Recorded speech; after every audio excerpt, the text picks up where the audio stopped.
Chapter 1. What happens to love after the wedding? At 30,000 feet, somewhere between Buffalo and Dallas, he put his magazine in his seat pocket, turned in my direction, and asked, "What kind of work do you do?" "I do marriage counseling and lead marriage enrichment seminars," I said matter-of-factly. "I've been wanting to ask someone this for a long time," he said. "What happens to the love after you get married?" Relinquishing my hopes of getting a nap, I asked, "What do you mean?" "Well," he said, "I've been married 3 times, and each time it was wonderful before we got married. But somehow, after the wedding, it all fell apart. All the love that I thought I had for her and the love she seemed to have for me evaporated. I'm a fairly intelligent person. I operate a successful business, but I don't understand it."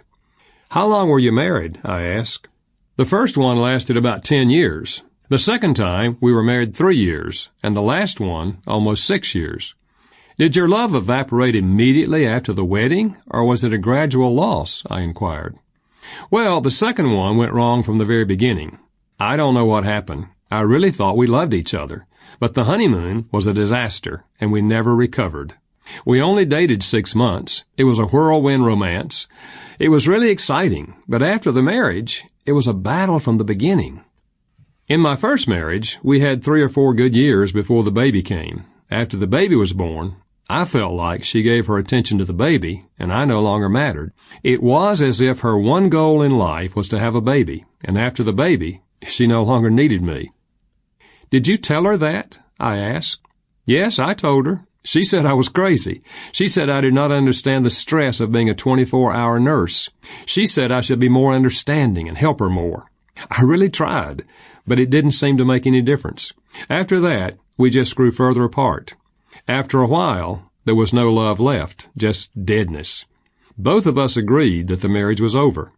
My last marriage, I really thought that one would be different.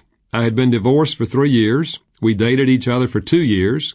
I really thought we knew what we were doing, and I thought that perhaps for the first time, I really knew what it meant to love someone. I genuinely felt that she loved me. After the wedding, I don't think I changed. I continued to express love to her as I had before the marriage. I told her how beautiful she was. I told her how much I loved her. I told her how proud I was to be her husband. But a few months after marriage, she started complaining about petty things at first, like my not taking the garbage out or not hanging up my clothes. Later, she went to attacking my character, telling me she didn't feel she could trust me, accusing me of not being faithful to her. She became a totally negative person. Before marriage, she was never negative. She was one of the most positive people I've ever met. That's one of the things that attracted me to her. She never complained about anything. Everything I did was wonderful. But once we were married, it seemed I could do nothing right. I honestly don't know what happened. Eventually, I lost my love for her and began to resent her. She obviously had no love for me. We agreed that there was no benefit to our living together any longer, so we split. That was a year ago. So my question is, what happens to love after the wedding? Is my experience common? Is that why we have so many divorces in our country? I can't believe that it happened to me 3 times. And those who don't divorce, do they learn to live with the emptiness? Or does the love really stay alive in some marriages? If so, how? The questions my friend seated in 5A was asking are the questions that thousands of married and divorced persons are asking today. Some are asking friends, some are asking counselors and clergy, and some are asking themselves. Sometimes the answers are couched in psychological research jargon that is almost incomprehensible. Sometimes they are couched in humor and folklore. Most of the jokes and pithy sayings contain some truth, but they are like offering an aspirin to a person with cancer. The desire for romantic love in marriage is deeply rooted in our psychological makeup. Books abound on the subject. Television and radio talk shows deal with it. The Internet is full of advice.